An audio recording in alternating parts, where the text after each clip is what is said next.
ಆತ್ಮೀಯ H16 news ಅರ್ಥಾತ್ ಸಿದ್ದರಾಮಯ್ಯಗೆ ಸ್ವಾಗತ. ನಾನು ನಿಮ್ಮವ MI ಅಥವಾ ಮಲ್ಲಪ್ಪ ಜೊತೆಯವರ ಆತ್ಮೀಯರೇ, ಬೆಳಗಾವಿ ಜಿಲ್ಲಾ ರಾಜಕೀಯ ಅತ್ಯಂತ ಬದಲಾವಣೆ ಹಂತಕ್ಕೆ ಬಂದು ನಿಂತಿದ್ದಾನೆ.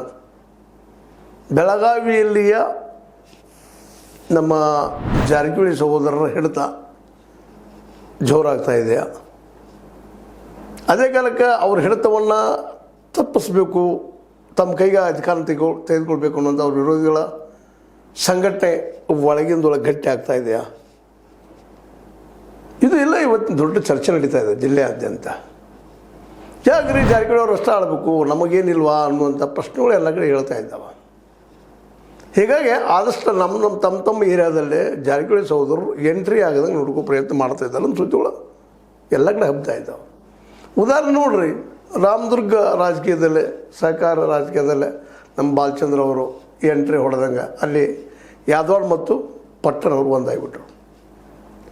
ಅದೇ ರೀತಿ ಬೈಲಹೊಂಗಲದಲ್ಲೂ ಸಹ ಅಲ್ಲಿ ಎಷ್ಟೋ ಅವ್ರವ್ರಿಗೆ ಭಿನ್ನಾಭಿಪ್ರಾಯ ಇದ್ದರೂ ಸಹ ಜಾರಕಿಹೊಳಿ ಸಹೋದರರು ಬರ್ತಾರೆ ಅಂದ ತಕ್ಷಣ ಅವರು ಜಾಗೃತ ಆಗಿಬಿಡ್ತಾರೆ, ಒಂದಾಗ್ತಾ ಇದ್ದಾರೆ. ಇದೇ ರೀತಿಯಾಗಿ ಇಡೀ ಜಿಲ್ಲೆಯಾದ್ಯಂತ ನಡೆದದ. ಇತ್ತೀಚೆಗೆ ಒಂದು ಡೆವಲಪ್ಮೆಂಟ್ ಏನಾಗ್ತಾ ಇದೆಯಪ್ಪ ಅಂತಂದ್ರೆ, ಯಮಕನಮರಡಿ ಸತೀಶ್ ಅವರಿಗೆ ಸುರಕ್ಷಿತ ಕ್ಷೇತ್ರನ ಅನ್ನುವಂಥ ಪ್ರಶ್ನೆ ಈಗ ಹೇಳ್ತಾ ಇದೆ. ಯಾಕಂತಂದ್ರೆ ಯಮಕನಮರಡಿ ಹೌದು ಎಸ್ ಟಿ ಕ್ಷೇತ್ರ, ಅಲ್ಲಿ ಅವ್ರು ನಿಶ್ಚಿತವಾಗಿ ಆರಿಸಿ ಬರ್ತಾರೆ ಅನ್ನೋಂಥ ಒಂದು ಮಾತಿತ್ತು. ಆದರೆ ಇತ್ತೀಚಿನ ದಿನದಲ್ಲೇ ಜಾತಿ ಕುಲ ಧರ್ಮ ಕಡಿಮೆ ಆಗ್ತಾ ಇದ್ದಾವೆ, ಹೆಚ್ಚಾಗ್ತಾ ಇದ್ದಾವೆ, ಒಮ್ಮೆ ಹೇಳಲಿಕ್ಕೆ ಸಾಧ್ಯ ಆಗೋದಿಲ್ಲ. ಅದರಲ್ಲೇ ಏನಾಗಿದೆಪ್ಪ ಅಂತ ಯಮಕನಮರಡಿಯಲ್ಲೇ AP ಪಾಟೀಲರು ಕತ್ತಿಯವರು ಒಂದಾಗಿಬಿಟ್ಟಿದ್ದಾರಲ್ಲ. ಯಮಕನಮರಡಿಯಲ್ಲಿ ಅವ್ರ ಪ್ರಭಾವ ಭಾಳ ಇರೋದ್ರಿಂದಾಗಿ ಇವತ್ತು ಸತೀಶ್ ಅವರ ಆ ಸೀಟ ಒಂದು ರೀತಿಯಿಂದ ಆತಂಕದಲ್ಲಿದೆ. ಸತೀಶ್ ಅವರಲ್ಲಿ ಗೆದ್ದು ಬರ್ತಾರಾ ಅನ್ನೋ ಪ್ರಶ್ನೆ ಅಲ್ಲಿ ಮೂಡ್ತಾ ಇದೆ, ಜನ ಪ್ರಶ್ನೆ ಮಾಡ್ತಾ ಇದ್ದಾರೆ. ಅಲ್ಲಿ ಮನೆಯಿಂದ ಮನೆಗೆ ಅಲ್ಲಲ್ಲಿ ಪ್ರಚಾರಗಳು ಜೋರು ನಡೆದಿದ್ದಾವೆ. ಹೀಗಾಗಿ ಸತೀಶ್ ಅವ್ರಿಗೂ ಸಹಿತ ಒಂದು ರೀತಿ ಇದು ತಲೆನೋವಿನ ವಿಷಯ ಆಗ್ಯದ. ಯಾಕಂದರೆ ಈಗ ಸತೀಶ್ ಅವ್ರ ತಲೆಯಲ್ಲಿರೋದು CM ಪೋಸ್ಟ್ 2028 ಮತ್ತು ಅವ್ರ ಮನೆಯ ಎಲ್ಲ ಜನರದ್ದು ಅದೇ ಒಂದೇ ಕುಟುಂಬ ರಾಜಕಾರಣದಲ್ಲಿ ಸ್ವಾಭಾವಿಕ. ನಮ್ಮ ಸಹೋದರ ಆಗಲಿ ತಪ್ಪೇನಲ್ಲ, ಜನ ಒಪ್ಪಿದ್ರೆ ಆಗಲಿ ಪ್ರಶ್ನೆ ಅದ. ಜನಪ್ರತಿನಿಧಿಗಳು ಇದಕ್ಕೆ ಯಾರು ತಕರಾರಿಲ್ಲ. ಆದರೆ ಅವ್ರ ವಿರೋಧಗಳು ಇರೋರಲ್ರಿ, ಅವ್ರನ್ನ ಯಾಕೆ ಮಾಡಬೇಕು ಅಂತೇಳಿ ಅದರಲ್ಲೂ DK ಶಿವಕುಮಾರ್ ಅವರು ಇವತ್ತು ಪೂರ್ಣವಾಗಿ ಎಚ್ಚರಗೊಂಡಿದ್ದಾರೆ. ಅವ್ರಿಗೆ ಗೊತ್ತಾಗಿದೆ ಎಟ್ ಎನಿ ಕಾಸ್ಟ್ ನಾ 2028 ಒಳಗೆ CM ಆಗೋದಿಲ್ಲ. ಅದರ ಸಲುವಾಗಿ ತಿಕ್ಕಾಡೋದ್ರಲ್ಲಿ ಏನೂ ಅರ್ಥ ಇಲ್ಲ. ಯಾಕಂತಂದ್ರೆ ನಾನೇನಿದ್ರು 2028ಕ್ಕೆ ಕಾನ್ಸಂಟ್ರೇಷನ್ ಮಾಡಬೇಕು. ನನ್ನ ಪ್ರಬಲ ಪ್ರತಿಸ್ಪರ್ಧಿ ಯಾರು? ಪ್ರಿಯಾಂಕಾ ಖರ್ಗೆ ಅವ್ರನ್ನ ಒಪ್ಪಿಸ್ಬೋದು, ಪರಮೇಶ್ವರ್ ಅವ್ರನ್ನ ಏನೋ ಮಾಡಿ ಒಪ್ಪಿಸ್ಬೋದು, ಇನ್ನುಳಿದ ಯಾವುದೇ ನಾಯಕರನ್ನ ಒಪ್ಪಿಸ್ಬೋದು. ಆದರೆ ಸತೀಶ್ ಅವ್ರನ್ನ ಒಪ್ಪಿಸೋದ್ರ ಸ್ವಲ್ಪ ಕೆಲಸ ಅಲ್ಲ ಅಂತ ಅವ್ರಿಗೆ ಕನ್ವಿನ್ಸ್ ಆಗಿದೆ. ಅದಕ್ಕಾಗಿ ಸತೀಶ್ ಅವರನ್ನು ಅವರ ಪ್ರದೇಶದಲ್ಲೇ ಅವ್ರನ್ನ ಸೋಲಿಸ್ಬೇಕು ಅನ್ನುವಂಥದ್ದು. MLA ಆಗಿ ಯಾವ ಸ್ಥಾನದಿಂದ ಬರ್ತಾರೋ ಅಂದರೆ ಯಮಕನಮರಡಿಯಲ್ಲಿ ಅಲ್ಲೇ ಸೋಲಿಸಿಬಿಟ್ರೆ ಮುಗಿದೋಗ್ಬಿಡ್ತು, ನನ್ನ ಸಮಸ್ಯೆ ಸಾಲ್ವ್ ಆಯಿತು. ಹೀಗಾಗಿ ಅವ್ರು ಇತ್ತೀಚಿನ ದಿನದಲ್ಲೇ ಚಿಕ್ಕೋಡಿ ಭಾಗಕ್ಕೆ, ಗೋಕಾಕ್ ಭಾಗಕ್ಕೆ ಭಾಳ ಕಾನ್ಸಂಟ್ರೇಟ್ ಮಾಡಿ ಇಲ್ಲಿ ಅವರ ವಿರೋಧಿಗಳು ಯಾರು ಇರ್ತಾರೆ, ಕತ್ತಿ ಇರ್ಬೋದು, ಗೋಕಾಕ್ ಮಾಡಿದ್ರೆ ಕಡಾಡಿ ಅವರು ಇರ್ಬೋದು, ಇನ್ನೊಬ್ಬರು ಇರ್ಬೋದು, ಇವ್ರ ಜೊತೆಗಿನ ಸಂಪರ್ಕವನ್ನು ಗಟ್ಟಿ ಮಾಡ್ಕೊಳ್ತಾ ಇದ್ದಾರೆ. ಸುದ್ದಿಗಳು ದಟ್ಟವಾಗಿದ್ದಾವೆ.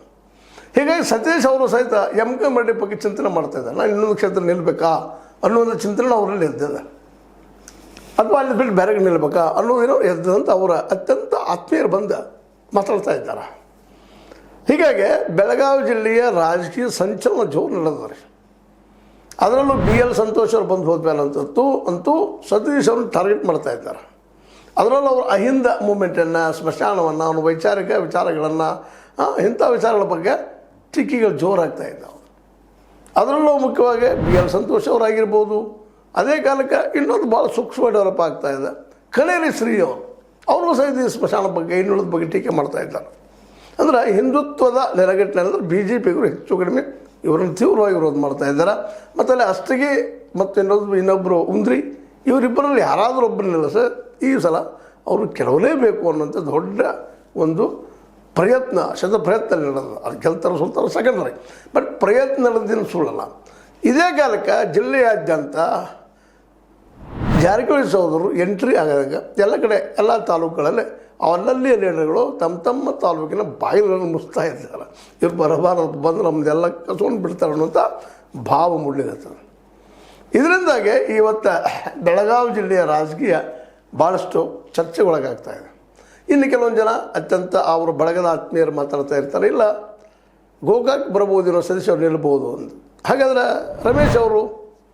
ರಮೇಶ್ ಅವರಿಗೆ BJP ಅಂತ ಟಿಕೆಟ್ ಸಿಗ್ತದನ ಅನ್ನೋಂಥ ಪ್ರಶ್ನೆ ಸಹಿತ ಇವತ್ತು ಮಾಡ್ತಾ ಇದ್ದಾರೆ. ಮತ್ತು ರಮೇಶ್ ಜಾರಕಿಹೊಳಿ ಅವರಿಗೆ ಈಗಾಗಲೇ ಅವರು ತಮ್ಮ ಕೆಲಸ ಸ್ಟಾರ್ಟ್ ಮಾಡಿದ್ದಾರೆ ತಮ್ಮ ಏರಿಯಾದಲ್ಲೇ, ನಾನು ಗೆದ್ದೇ ತೀರ್ತೀನಿ ಅನ್ನುವಂಥದ್ದು. ಇದು ಒಂದಿಷ್ಟು ಗೊಂದಲಿದ್ದರೂ ಸಹ ಇಲ್ಲೂ ಏನೋ ನಡೆದದು. ಇನ್ನು ಅದೇ ಕಾಲಕ್ಕೆ ಕಡಾಡಿಯವರಿಗೆ ಒಂದು ವೇಳೆ ಕಾಂಗ್ರೆಸ್ನ ಟಿಕೆಟ್ ಸಿಗದೆ ಹೋದರೆ BJP ಅಂತ ಟಿಕೆಟ್ ಕೊಡಿಸುವಂಥ ಪ್ರಯತ್ನ ನಡೆದವು, ಸುದ್ದಿಗಳು ಬರ್ತಾ ಇದ್ದಾವೆ. ಜೊತೆಗೆ ಗೋಕಾಕ್ ಮತ್ತು ಅರಬಾವಿ ಎರಡೂ ಕ್ಷೇತ್ರಗಳಲ್ಲಿ ಕಡಾಡಿಯವರು ತಮ್ಮ ಹಿಡಿತವನ್ನು ಬಿಗಿಗೊಳಿಸ್ತಾ ಇದ್ದಾರೆ. ಅದರಲ್ಲೂ ಗೋಕಾಕ್ ಮತಕ್ಷೇತ್ರದಲ್ಲಿ ಪ್ರತಿ ಮನೆ ಭೇಟಿ ಆಗೋದು, ಜನರ ಕರೆಯೋದು, ಮಾತಾಡೋದು ಗುಪ್ತವಾಗಿ ನಡೆದು ಬಿಟ್ಟಿದ್ದವು. ಜನನೂ ನಿಧಾನಕ್ಕೆ ಮನಸ್ಸನ್ನು ಪರಿವರ್ತನೆ ಮಾಡ್ಕೊಳ್ತಾ ಇದ್ದಾರೆ ಅನ್ನುವಂಥ ಮಾತುಕತೆ ಬರ್ತಾ ಇದ್ದಾವೆ. ಇವರ ನಮ್ಮ ಜಾರಕಿಹೊಳಿ ಸಹೋದರ ವಿರೋಧಿಗಳು ಕೇಳೋ ಪ್ರಶ್ನೆ ಒಂದು, ನೀವೇನು ಮಾಡಿದಿರಿ ನಿಮ್ಮ ಸಮುದಾಯಕ್ಕೆ? ಇಡೀ ಇದಕ್ಕೆ ಬಿಡ್ರಿ, ಹೋಗ್ರಿ, ಬೇಡದವ್ರು ಬೇಡ, ನಿಮ್ಮ ಸಮುದಾಯಕ್ಕೆ ಏನು ಮಾಡಿಕೊಟ್ರಿ? ಅದಕ್ಕೆ ಇವರು ಉತ್ತರವನ್ನು ಕೊಡ್ತಾ ಇದ್ದಾರೆ. ಆಮದು ಬೇರೆ ಎಲ್ಲ ನಾವು ಸ್ನ್ಯಾಕ್ಸ್ ಪ್ಯಾಲೇಷನ್ ಮಾಡಿದ್ದೀವಿ, ಮಕ್ಕಳ ಶಿಕ್ಷಣ ಕೊಡ್ತಾ ಇದ್ದೀವಿ, ಮತ್ತೇನು ನಮಗೇನು ಮಾಡಿದಾರೋ ಅವುಗಳ ಬಗ್ಗೆ ಹೇಳ್ತಾ ಇದ್ದಾರೆ. ಆದರೆ ಇವುಗಳಿಂದ ಈ ಒಂದು ಉತ್ತರದಿಂದ ಎಷ್ಟರ ಮಟ್ಟಿಗೆ ಸಮಾಧಾನ ಆಗ್ತದೆ ಜನ ಅನ್ನೋದು ಇನ್ನೂ ಭಾಳ ಪ್ರಶ್ನಾರ್ಹವಾಗಿದೆ. ಇವತ್ತು ಜಿಲ್ಲೆಯ ಪ್ರಮುಖ ಜಾರಕಿಹೊಳಿ ವಿರೋಧಿ ನಾಯಕರು 1 ಪಾಯಿಂಟ್ ಪ್ರೋಗ್ರಾಮ್ ಅವರನ್ನು ಮಧ್ಯದಾಗೆ ಮಡಿಯಲ್ಲಿ ಸೋಲಿಸೋದು. ಯಾಕಂದ್ರೆ ಅಲ್ಲಿ ಗೆಲ್ಲೋದು ಈ ಸಲ ಅಂದುಕೊಂಡಷ್ಟು ಸದಸ್ಯರು ಸುಲಭಿಲ್ಲ. ಹೌದು, ಮಾಡಿರ್ಬೋದು, ಇನ್ನೊಂದು ಕೆಲಸ ಮಾಡ್ತಾ ಇರ್ತಾರೆ, ಹೋಗಿರ್ತಾರೆ, ಭೇಟಿ ಆಗ್ತಾ ಇರ್ತಾರೆ, ಭೇಟಿ ಆಗೋದು, ಅವ್ರ ಜೊತೆ ಮಾತಾಡೋದೆಲ್ಲ ಮಾಡ್ತಾ ಇದ್ದಾರೆ ಅನ್ನುವಂಥ ಸುದ್ದಿಗಳು ಇದ್ದಾವೆ. ಅದೆಲ್ಲಕ್ಕಿಂತ ಮುಖ್ಯವಾಗಿ ನಿಮ್ಮ ಕೊಡುಗೆ ಏನು ನಿಮ್ಮ ಸಮುದಾಯಕ್ಕೆ ಅನ್ನೋಂಥ ಪ್ರಶ್ನೆ ಇರ್ತಾ ಇದ್ದಾರೆ. ನಿಮ್ಮ ಸಮುದಾಯ ನಿಮ್ಮ ಕುಟುಂಬ ಒಂದೇ ಏನು ಅನ್ನೋ ಪ್ರಶ್ನೆ ಇವರು ಎದುರಾಳಿಗಳು ಮಾಡ್ತಾ ಇದ್ದಾರೆ. ಇದಕ್ಕೆಲ್ಲ ಇವರು ಸಮರ್ಪಕವಾದ ಉತ್ತರವನ್ನು ಸತೀಶ್ ಅವರು ಮತ್ತು ರಮೇಶ್ ಅವರು ಮತ್ತು ಜೊತೆ ಬಾಲಚಂದ್ರ ಕೊಡಬೇಕಾಗಿದೆ. ಯಾಕಂದ್ರೆ ಜನಕ್ಕೆ ತಿಳಿಸಿ ಹೇಳಬೇಕಲ್ಲ, ಏನು ಸಾಧನೆ ಮಾಡಿದ್ವಪ್ಪ ನಾವು. ಕಳೆದ 1985ರಿಂದ ಅವ್ರ ರಾಜಕೀಯ ಪ್ರಭಾವ ಈ ಭಾಗದಲ್ಲಿದೆ. ಏನೇನು ಡೆವಲಪ್ಮೆಂಟ್ ಆದವು, ಎಷ್ಟಾದವು, ಏನಾಯಿತು, ಯಾವ ರೀತಿ ಡೆವಲಪ್ಮೆಂಟ್ ಆಯಿತು, ಬಾಗಲಕೋಟೆ ಹೆಂಗೆ ಡೆವಲಪ್ ಆಯಿತು ನಾವು ಶಿಕ್ಷಣ ಕ್ಷೇತ್ರದಲ್ಲಿ, ಮತ್ತೇನು ಮಾಡಿತು ಗೋಕಾಕ ಅನ್ನುವಂಥ ಪ್ರಶ್ನೆಗಳನ್ನು ಇವತ್ತು ಅವ್ರು ಎದುರಾಳಿಗಳು ಕೇಳ್ತಾ ಇದ್ದಾರೆ. ಹೀಗಾಗಿ ಜಾರಕಿಹೊಳಿ ಸಹೋದರರಿಗೆ ಈ ಸಲ ಬೆಳಗಾವಿ ಜಿಲ್ಲೆ ಕಷ್ಟ ಆಗ್ಬೋದು ಏನೋ ಅನ್ನೋ ಜೊತೆಗೆ DK ಶಿವಕುಮಾರ್ ಅವ್ರಿಗಂತೂ ಸತೀಶ್ ಅವರ ಪ್ರತಿಯೊಂದು ಚಲನವಲನದ ಮೇಲೆ ಕಣ್ಣು. ಯಾಕೆಂದರೆ ಇವತ್ತೇನಾದರೂ ಕಾಂಗ್ರೆಸ್ ಮತ್ತೊಮ್ಮೆ 2022 ಅಧಿಕಾರಕ್ಕೆ ಬಂದ್ರೆ ನೆಕ್ಸ್ಟ್ CM DCM ಇವತ್ತಿನ ನಮ್ಮ DKC ಅನ್ನೋದು ಸ್ಪಷ್ಟ ಆಗ್ತಾಯಿದೆ. ಯಾಕಂದರೆ ಹೈಕಮಾಂಡ್ ಮಟ್ಟಕ್ಕೆ ಹೋಗಿ ಸತೀಶ್ ಅವರು ತಮ್ಮ ಪ್ರಭಾವವನ್ನು ಬಳಸ್ಬೋದಾ, ಅಥವಾ CM ಪೋಸ್ಟನ್ನು ಗಳಿಸಿಕೊಳ್ಳುವಷ್ಟು ಶಕ್ತಿಶಾಲಿ ಆಗಿದ್ದಾರಾ, ಅಥವಾ ಹೈಕಮಾಂಡ್ ಒಪ್ಪಿಸುವಂಥ ಶಕ್ತಿಶಾಲಿ ಅವರಾಗಿದ್ದಾರೆ, ಅಥವಾ ಅಷ್ಟು ಜನರನ್ನು ಆಯ್ಕೆ ಮಾಡ್ಕೊಂಡು ಬರುವಂಥವ್ರು 40, 50, 60 ಜನರ ಆಯ್ಕೆ ಮಾಡ್ಕೊಂಡು ಬರುವಂಥ ಶಕ್ತಿ ಅವ್ರಿಗಿದಾನ? ಇವೆಲ್ಲವೂ ಇವತ್ತು ಪ್ರಶ್ನೆಗಳು ಕೇಳ್ತಾ ಇದ್ದಾರೆ. ಒಟ್ಟಾರೆಯಾಗಿ ಈಗ ಸ್ವತಃ ಸತೀಶ್ ಅವರು ಹೇಳುವಂಥದ್ದು, ಗೆಲ್ಲೋರು ಯಾರಿದ್ದಾರೆ ಅವ್ರು ಟಿಕೆಟ್ ಕೊಡ್ತೀವಿ ಅನ್ನೋ ಮಾತನ್ನು ಅವರು ಹೇಳ್ತಾ ಇದ್ದಾರೆ, ಸಿದ್ದರಾಮಯ್ಯ ಹೇಳ್ತಾರೆ, ಎಲ್ಲರೂ ಹೇಳ್ತಾ ಇದ್ದಾರೆ, ಎಲ್ಲ ಪಕ್ಷಗಳು ಇದೇ ಮಾತಾಗ್ಯದ. ಹೀಗಾಗಿ ಎಷ್ಟು ಜನರನ್ನು ಗೆಲ್ಲಿಸ್ಕೊಂಡು ಬರ್ಬೋದು ಸತೀಶ್ ಅವರು ಅನ್ನೋ ಜೊತೆಗೆ DKC ಅವರು ಎಷ್ಟು ಜನರನ್ನು ಗೆಲ್ಲಿಸ್ಕೊಂಡು ಬರ್ಬೋದು. ಅದಕ್ಕಾಗಿ DKC ಅವರು ಇವತ್ತು ಇಡೀ ರಾಜ್ಯ ತುಂಬ ಸುತ್ತಾಗೆ ಎಲ್ಲರಿಗೂ ಭೇಟಿ ಆಗುವಂತಹ ಪ್ರಯತ್ನ ಮಾಡ್ತಾ ಇದ್ದಾರೆ. ಹೀಗಾಗಿ ಎಲ್ಲ ದಿಸೆಯಲ್ಲೇ ಮುಖ್ಯವಾಗಿ ಬೆಳಗಾವಿ ಜಿಲ್ಲೆ ರಾಜಕೀಯ ರಾಜ್ಯ ರಾಜಕೀಯಕ್ಕೆ ಒಂದು ಹೊಸ ಆಯಾಮವನ್ನು ಕೊಡುವಂಥದ್ದು. ಅಷ್ಟಲ್ಲ, ಜಾರಕಿಹೊಳಿ ಸಹೋದರರಿಗೂ ಸಹಿತ ಬರುವ 2028 ಒಂದು ಕಬ್ಬಿಣ ಕಡಲೆ ಅಷ್ಟಲ್ಲ, ಅತ್ಯಂತ ಸ್ಪರ್ಧಾತ್ಮಕವಾದಂತಹ ಒಂದು ವಾತಾವರಣ ನಿರ್ಮಾಣ ಮಾಡಿದೆ. ಹೀಗಾಗಿ ಇವತ್ತು ಎಲ್ಲರೂ ಒಗ್ಗಟ್ಟಿನಿಂದ, ಅಂದ್ರೆ ನಮ್ಮ ಜಾರಕಿಹೊಳಿ ಕುಟುಂಬದ ಎಲ್ಲ ಸಹೋದರರು ಒಗ್ಗಟ್ಟಿನಿಂದ ಮುಂಬರುವ ದಿನಗಳಲ್ಲಿ ರಾಜಕೀಯವನ್ನು ಯಾವ ರೀತಿ ಎದುರಿಸಬಲ್ಲರು, ಯಾವ ರೀತಿ ಅದನ್ನು ಅವರಲ್ಲಿ ಸಾಕಷ್ಟು ದಿಟ್ಟತನ ಅದ, ಶ್ರೀಗಳಿದ್ದಾರೆ, ಬುದ್ಧಿವಂತರಿದ್ದಾರೆ, ಅಧಿಕಾರ ಹೆಂಗೆ ಹಿಡ್ಕೊಬೇಕು ಅನ್ನೋದು ಎಲ್ಲ ಗೊತ್ತದ.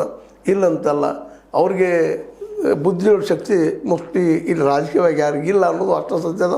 ಈ ಎಲ್ಲ ದಿಶೆಯಲ್ಲಿ ಇವತ್ತು ಅವ್ರ ಮುಂದೆ ಬಂದಿತ್ತಂಥ ಸವಾಲು ಇವನ್ ಗೋಕಾಕದಲ್ಲೂ ಸಹಿತ ಸಪೋಸ್ ಏನಾದರೂ BJP ರಮೇಶ್ ಅವ್ರಿಗೆ ಟಿಕೆಟ್ ಕೊಡೋದು ಹೋದ್ರೆ ಕಡಾಡೆ ವಿಷಯವು ಸಾಧ್ಯಗಳು ಇದ್ದಾವೆ ಅನ್ನೋಂಥ ಮಾತು ಕೇಳಿ ಬರ್ತಾ ಇದ್ದಾವೆ.